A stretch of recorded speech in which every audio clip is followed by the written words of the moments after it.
Welcome friends. இன்றைக்கி நம்ம சம்பா கோதுமை ரவையை வச்சு ஒரு சூப்பரான பிரியாணி தான் பார்க்க போகிறோம். நம்ம நார்மலாக டயபெட்டிக் பேஷண்ட்ஸ்க்கு அடிக்கடி இந்த ரவையை வச்சு உப்புமா பண்ணி தருவோம். நம்ம புதுமையாக காய்கறி எல்லாம் போட்டு மசாலா சாமான்கள்லாம் சேர்த்து பிரியாணி மாதிரி பண்ணி கொடுத்தா அப்படின்னா அவங்க டேஸ்டியாகவும் சாப்பிட்ட மாதிரி இருக்கும், ஹெல்த்தியாகவும் சாப்பிட்ட மாதிரி இருக்கும். சரி, வாங்க எப்படி ரெடி பண்ணலான்னு பார்க்கலாம். முதல்ல கடாய் அடுப்பில் வச்சு 1 டீஸ்பூன் அளவுக்கு நெய் சேர்க்குறேன். நெய் சேர்த்துட்டு 1/4 கிலோ அளவுக்கு சம்பா கோதுமை ரவை சேர்க்குறேன். இதை நல்லா ஒரு 2 நிமிஷம் வறுத்துக்கோங்க. நல்லா இந்த மாதிரி நெய் போட்டு வறுக்கும்போது நமக்கு பிரியாணி நல்ல வாசனை கிடைக்கும். வறுத்த ரவையை தனியாக எடுத்து வச்சுக்கோங்க. அடுத்து குக்கரை அடுப்பில் வச்சு 2 டேபிள் ஸ்பூன் அளவுக்கு குக்கிங் ஆயில் சேர்த்துட்டு 1 டீஸ்பூன் அளவுக்கு நெய் சேர்த்துட்டு அடுத்து தாளிக்க வேண்டிய பொருட்கள் 1 டீஸ்பூன் கடுகு, 1 பிரிஞ்சி இலை, 1 மராட்டி மொக்கு, 1 பட்டை, 2 கிராம்பு, இது எல்லாத்தையும் சேர்த்து நம்ம தாளிச்சுக்கிறோம். இது நல்லா பொரிஞ்ச உடனே 1 பெரிய வெங்காயம் நல்லா ஸ்லைஸ் பண்ணி வச்சுருக்கேன். இதை அப்படியே சேர்த்துக்கிறோம். 1/4 கிலோ கோதுமை ரவைக்கு 1 பெரிய வெங்காயம் போதுமானதுங்க.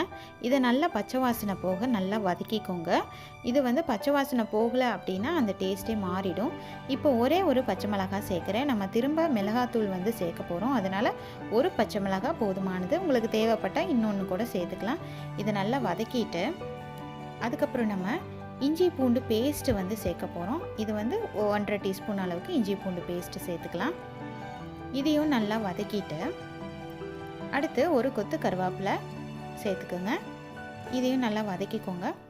வதக்கிட்டு 2 தக்காளி நல்லா கட் பண்ணி வச்சுருக்கேன். ரொம்ப அதிகமாக சேர்த்தோன்னா புளிப்பு வரும். அதே போல் இந்த 2 தக்காளி சேர்த்தாலும் நல்லா வதக்கிக்கணும். இல்லைனா பச்சை வாசனை இருந்துச்சுன்னா அந்த பிரியாணியோட டேஸ்ட்டே போயிடும். அடுத்து கொஞ்சமாக உப்பு சேர்த்துட்டு மசாலா சாமான் 1 டீஸ்பூன் அளவுக்கு மஞ்சள் தூள், 2 டீஸ்பூன் கரம் மசாலா, 2 டீஸ்பூன் மல்லித்தூள், இது மட்டும் சேர்க்குறேன். இதை நல்லா வதக்கி விட்டுக்கோங்க. இது நல்லா பச்சை வாசனை போக ஒரு 2 நிமிஷம் அப்படியே எண்ணெய் பிரிஞ்சு வர அளவுக்கு நல்லா வதக்கிக்கோங்க. அடுத்து ஃப்ரெஷ்ஷான மல்லி இலை சேர்க்கலாம். இந்த சம்பா ரவை பிரியாணிக்கு நான் சோம்பு, தயிர், புதினா இது எதுவுமே சேர்க்கலைங்க. ரொம்ப சிம்பிளான இன்க்ரீடியன்ட் தான் சேர்த்துருக்கேன். இதுவே ரொம்ப சூப்பராக இருக்கும். அடுத்து 1 டீஸ்பூன் அளவுக்கு மிளகாத்தூள் சேர்க்குறேன். உங்கள் காரத்துக்கு தகுந்த மாதிரி கூட்டியோ குறைச்சோ நீங்கள் சேர்த்துக்கோங்க. அடுத்து கேரட், பீன்ஸ் வேக வச்சுருக்கேன். அதை சேர்த்துக்கலாம். இப்போ உங்களுக்கு விருப்பமான காய்கறி காலிஃப்ளவர், பட்டாணி இது எல்லாத்தையுமே நீங்கள் சேர்த்துக்கலாம். இன்றைக்கி நான் கேரட், பீன்ஸ் மட்டும் எடுத்துருக்கேன். இதை நல்லா வதக்கிக்கோங்க. அடுத்து தேவையான அளவு தண்ணி சேர்க்குறோம். 1 கப் கோதுமை ரவைக்கு 2 கப் அளவுக்கு தண்ணி சேர்த்துக்கலாம். நம்ம நார்மலாக அரிசிக்கு சேர்க்குற அதே அளவு தாங்க. இப்போது கொஞ்சமாக உப்பு சேர்த்துக்கோங்க. உப்பு சேர்த்துட்டு இப்போ பாருங்கள் நல்லா கொதி வந்துருச்சு. இப்போ உப்பு, காரம் இது எல்லாத்தையுமே பார்த்துட்டு நம்ம வறுத்து வச்சுருந்த இந்த கோதுமை ரவையை அப்படியே சேர்த்துக்கலாம். சேர்த்துட்டு இந்த ஸ்டேஜில் நல்லா அடுப்பை சிம்மில் வச்சுக்கோங்க, இல்லைன்னா அடிப்பிடிச்சிரும். நல்லா கலந்து விட்டுக்கோங்க. அடுத்து கொஞ்சமாக ஃப்ரெஷ்ஷான மல்லி எல்லாம் இதுக்கு மேலேயே தூவி விட்டுக்கலாம்.